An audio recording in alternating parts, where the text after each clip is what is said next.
This video is made possible through a partnership with Humble Bundle. As a Humble partner, all Humble Bundle purchases through the links in the description below will help support the channel. Guess it's been a while since I made one of these talking videos, hasn't it? Well, there's a lot I want to get off my chest this time, so I just want to do it. But before we get into it, I'm just going to take care of the Humble thing real quick because it's super easy to get through. This is the Humble My Little Pony 2019 Comics Bundle by IDW. This bundle contains 35 My Little Pony comics, including animated, Friends Forever, Friendship is Magic, Fiendship is Magic, the movie adaptation, Equestria Girls, Legends of Magic, the holiday special, and so on. Pay as much as you want for as many comics as you please, and you'll get all of them at the $15 level.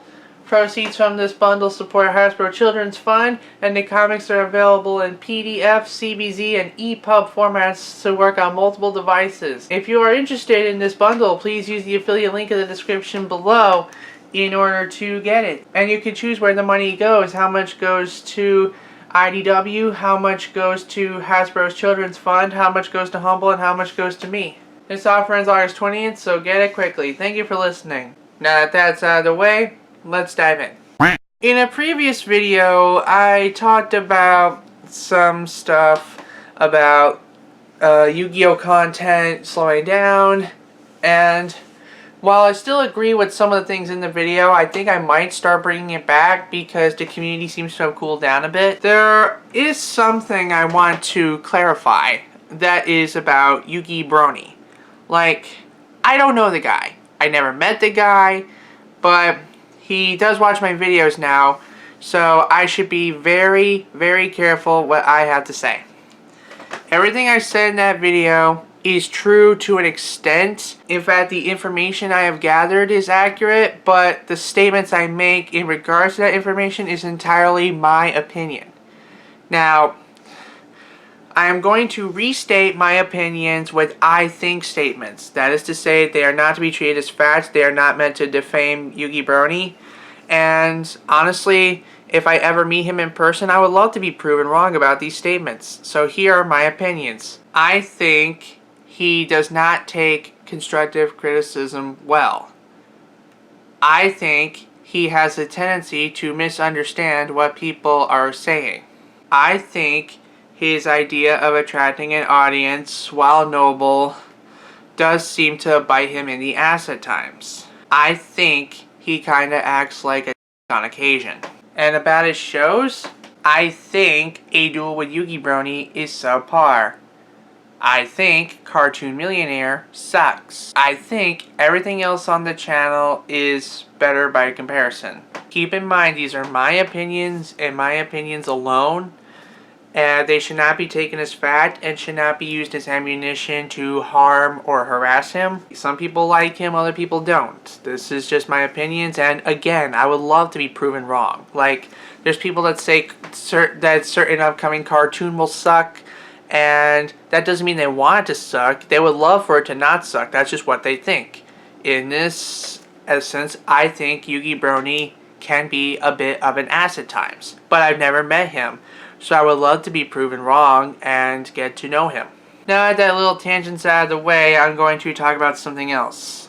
Something that has gotten me down for a while and is actually one of the reasons why I haven't been producing content or proceeding with the live shows as often as I've been doing. My phone, the Moto G5 Plus, is gone.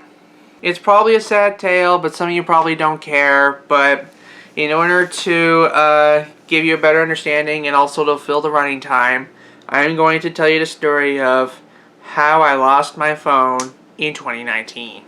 It all started on one of the last weekends of July, not the first weekend of August, the one before that. I caught Cactus Chris on a break, and I traveled with him and another friend to celebrate his birthday. We were going to play Yu-Gi-Oh!, which we did, and watch the Lion King remake, which we did. What happened was we were all sitting in a pickup truck and it had no back seats, so we were all crammed into one of those like stupid 2-seat, technically 3-seat sections. I had my phone taken out of my pocket because I was Google searching something at the time. Because I couldn't reach my pocket to put my phone back, I set my phone on the dashboard. But then when we got off one of the exits to take a detour to our expected road, some butthole in traffic cut us off even though we clearly had the right of way.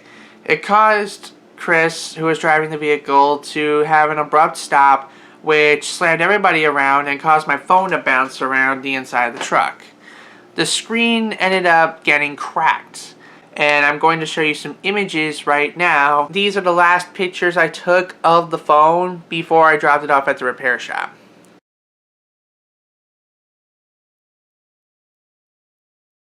Two weeks later, I took it to a repair shop in the area and put down a deposit for the full amount of the part and repair to hopefully get the screen fixed, because although it worked, the crack was kind of ugly and I was worried I might get shrapnel on my fingers if I used it much longer. I didn't drop it off yet because they still needed to make sure they got the part. A week later, they told me they got the part and I dropped off my phone. We meandered around the mall for a while shortly after, and when we came back, we found that the screen they had been given by their supplier was defective. And like, it would display, but there would be no touch inputs accepted, which is kind of important for a smartphone. So they told me they had to hold on to the phone while they got more screens and attempted to do the repair job again. So I totally accepted that I'd have to go without my phone for a week. I thought I could handle it, but turns out the stress was mounting. A few days later, we went back to Bay City for a standard Yu-Gi-Oh tournament and checked on the phone again, and they got more screens from their suppliers at the time, and they were also defective. They suspected that either the supplier that they worked with was sending them defective screens, or there was something wrong with the phone at the board level, which I call bullcrap on, because even though the first screen was cracked, it was accepting the inputs just fine. But why did I have to leave my phone there? Well, according to one of the guys that worked there, after they took the first screen out, the original screen had to crack, it fell apart in their hands. So yeah, you can't exactly give someone back a phone without a screen. I understand that. So we waited a few more days. They said they was going to contact a completely different supplier to get another set of screens and also try and look for problems at the board level. We came back 3 days later. We was playing an OTS celebration event, which was a really good time. Like, I didn't win any matches, but I had a fun time experimenting with this Lightsworn deck that Chris built for me.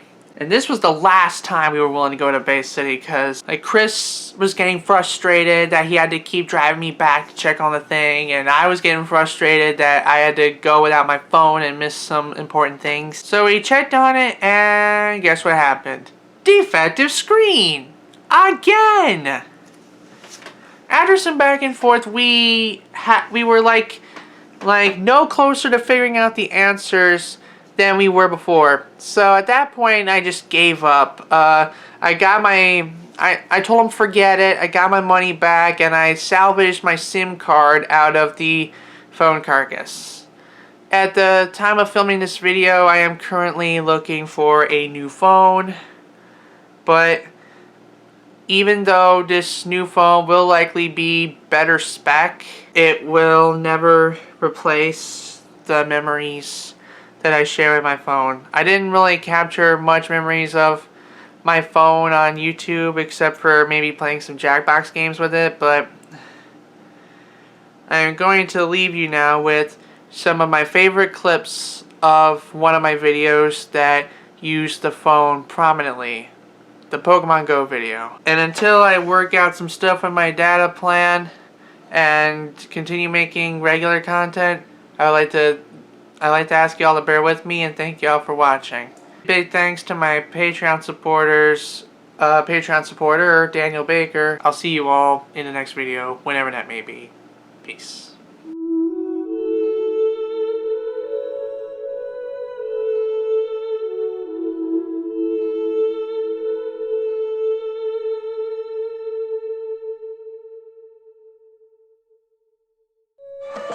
Stand the ball, stand the ball, stand the ball, stand the ball, stand the ball. Yes! I got a Pokemon!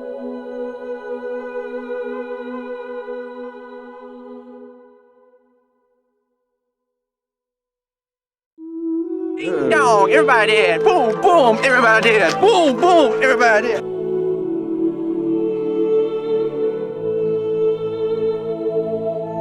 I can boost up my Ursaring with this guy.